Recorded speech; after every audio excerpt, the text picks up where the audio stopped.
১৯৭৪ সালের দুর্ভিক্ষ বাংলাদেশের স্বাধীনতা পরকার সবচেয়ে গোপন এবং ভয়ঙ্কর ইতিহাসের একটি অধ্যায়। এই দুর্ভিক্ষের সময়ে লক্ষ লক্ষ মানুষ ক্ষুধার্ত হয়ে মারা যায় এবং দেশের বিভিন্ন অঞ্চলে লঙ্গরখানা খোলা হয় ক্ষুধার্ত মানুষের জন্য। দুর্ভিক্ষের পিছনে নানা কারণ কাজ করেছিল, যার মধ্যে রাজনৈতিক অস্থিরতা, দুর্নীতি, খাদ্যশস্যের অনিয়মিত বণ্টন, প্রাকৃতিক দুর্যোগ এবং আন্তর্জাতিক সহায়তা বন্ধ হয়ে যাওয়া অন্যতম। কবি রফিক আজাদ এই দুর্ভিক্ষের করুণ বাস্তবতা নিয়ে ভাততে হারামজাদা নইলে মানচিত্র খাব কবিতা রচনা করেন, যা সরকারের কাছে অস্বস্তিকর হওয়ায় তার বিরুদ্ধে ব্যবস্থা নেওয়া হয়। দুর্ভিক্ষের সময় দেশের শাসক ও রাজনৈতিক নেতারা দুর্নীতি ও অবহেলায় নিমগ্ন থাকায় গরিব মানুষের দুর্দশা আরও বাড়ে। দুর্ভিক্ষের ফলে বহু মানুষ মারা গেলেও সরকার তৎকালীন সময় খাদ্যশস্য আমদানিতে সঠিক ব্যবস্থা নিতে ব্যর্থ হয় এবং খাদ্য চোরাচালান ব্যাপক মাত্রায় বৃদ্ধি পায়। দুর্ভিক্ষের সময় সাধারণ মানুষের জীবনযাত্রা ও মর্যাদা অত্যন্ত নিম্নমুখী হয়, যেখানে দরিদ্র মানুষ বেঁচে থাকার জন্য আত্মমর্যাদা বিক্রি করতে বাধ্য হয়। এই ইতিহাস এতদিন গোপন রাখা হয়েছিল, তবে পরে বিভিন্ন সাংবাদিক ও গবেষক এই দুর্ভিক্ষের বাস্তবতা প্রকাশ করেন। প্রধান বিষয়বস্তু: ১. ১৯৭৪ সালের দুর্ভিক্ষের পটভূমি ও প্রভাব। ২. কবি রফিক আজাদের কবিতা ও তার বিরুদ্ধে সরকারের ব্যবস্থা। ৩. দুর্ভিক্ষের কারণ: প্রাকৃতিক দুর্যোগের পাশাপাশি রাজনৈতিক অস্থিরতা, দুর্নীতি ও খাদ্য বণ্টনের অনিয়ম। ৪. দুর্ভিক্ষের সময় লঙ্গরখানার ভূমিকা ও সাধারণ মানুষের কষ্ট। ৫. আন্তর্জাতিক পরিস্থিতি ও খাদ্য সহায়তা বন্ধ হওয়া। ৬. দুর্ভিক্ষের সময় সরকারের ব্যর্থতা ও দুর্নীতি। ৭. দুর্ভিক্ষের সময় দেশের শাসক ও রাজনৈতিক নেতাদের অবহেলা ও অসংবেদনশীলতা। ৮. দুর্ভিক্ষের সামাজিক ও রাজনৈতিক পরিণতি। গুরুত্বপূর্ণ ঘটনা ও তথ্য: ১৯৭৪ সালে শরৎকালে খাদ্যশস্যের মারাত্মক ঘাটতি দেখা যায়।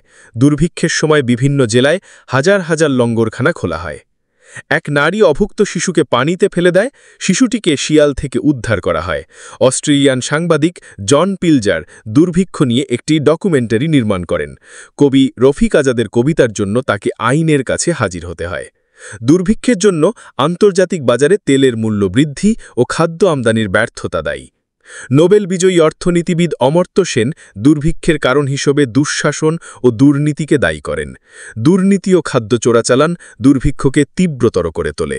দুর্ভিক্ষের সময় সরকারের আমদানি ও ব্যয়ের অনিয়মের খবর প্রকাশ পায়।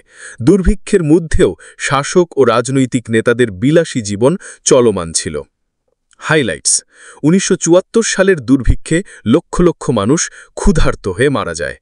কবি রফিক আজাদ কবিতা ভাততে হারামজাদা নইলে মানচিত্র খাব দুর্ভিক্ষের বাস্তবতা তুলে ধরে। দুর্ভিক্ষে প্রায় ৬,০০০ লঙ্গরখানা খুলে প্রায় ৪৪ লক্ষ মানুষকে খাদ্য সরবরাহ করা হয়। দুর্নীতি ও খাদ্য চোরাচালান দুর্ভিক্ষকে তীব্রতর করে তোলে। খাদ্যশস্যের ঘাটতি ও আমদানিতে সরকারের ব্যর্থতা দুর্ভিক্ষের মূল কারণ। রাজনৈতিক অস্থিরতা, দুঃশাসন দুর্ভিক্ষের পেছনে গুরুত্বপূর্ণ ভূমিকা রাখে।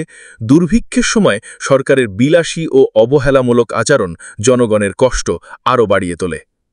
মূল অন্তর্দৃষ্টি: দুর্ভিক্ষের পেছনে শুধুমাত্র প্রাকৃতিক কারণ ছিল না, রাজনৈতিক ও প্রশাসনিক দুর্নীতি অদক্ষতা ছিল প্রধান ভূমিকা। ১৯৭৪ সালের দুর্ভিক্ষের সময় খাদ্যশস্যের উৎপাদন স্বাভাবিক বা তুলনামূলকভাবে ভালো ছিল, কিন্তু দুর্নীতি ও অনিয়মের কারণে খাদ্যের সুষম বণ্টন হয়নি। সরকার ও প্রশাসন যথাযথ ব্যবস্থা নিতে ব্যর্থ হওয়ায় সাধারণ মানুষ ক্ষুধার্ত হয়ে পড়ে।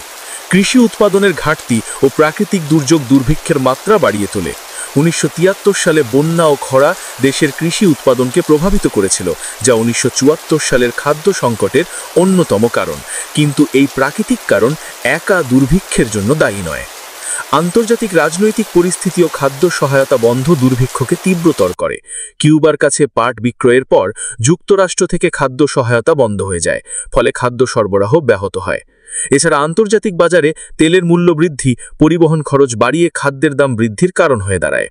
লঙ্গরখানার ভূমিকা দুর্ভিক্ষ মোকাবেলায় গুরুত্বপূর্ণ হলেও তা যথেষ্ট ছিল না। প্রায় ৬,০০০ লঙ্গরখানা খোলা হয়, যেখানে প্রায় ৪৪ লক্ষ মানুষকে খাওয়ানো হয়, তবে তা যথেষ্ট ছিল না এবং খাদ্যের অভাব ও দুর্নীতি জনজীবনকে দুর্বিষহ করে তোলে। দুর্নীতি ও খাদ্য চোরাচালান দুর্ভিক্ষের অন্যতম প্রধান কারণ। সরকারি ও রাজনৈতিক স্তরে দুর্নীতি খাদ্যশস্যের সুষম বণ্টন ব্যাহত করে এবং বিপুল পরিমাণ চাল পার্শ্ববর্তী দেশে চোরাচালান হয়, যা দুর্ভিক্ষকে আরও প্রকট করে তোলে।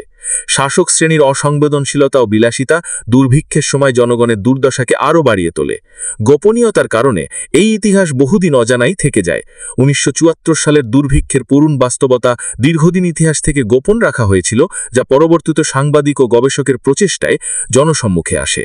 1974 সালের দুর্ভিক্ষ বাংলাদেশের ইতিহাসের একটি কলঙ্কজনক অধ্যায়, যা শুধুমাত্র প্রাকৃতিক দুর্যোগ নয়, বরং রাজনৈতিক দুর্নীতি, প্রশাসনিক ব্যর্থতা ও আন্তর্জাতিক পরিস্থিতির জটিলতার ফলাফল।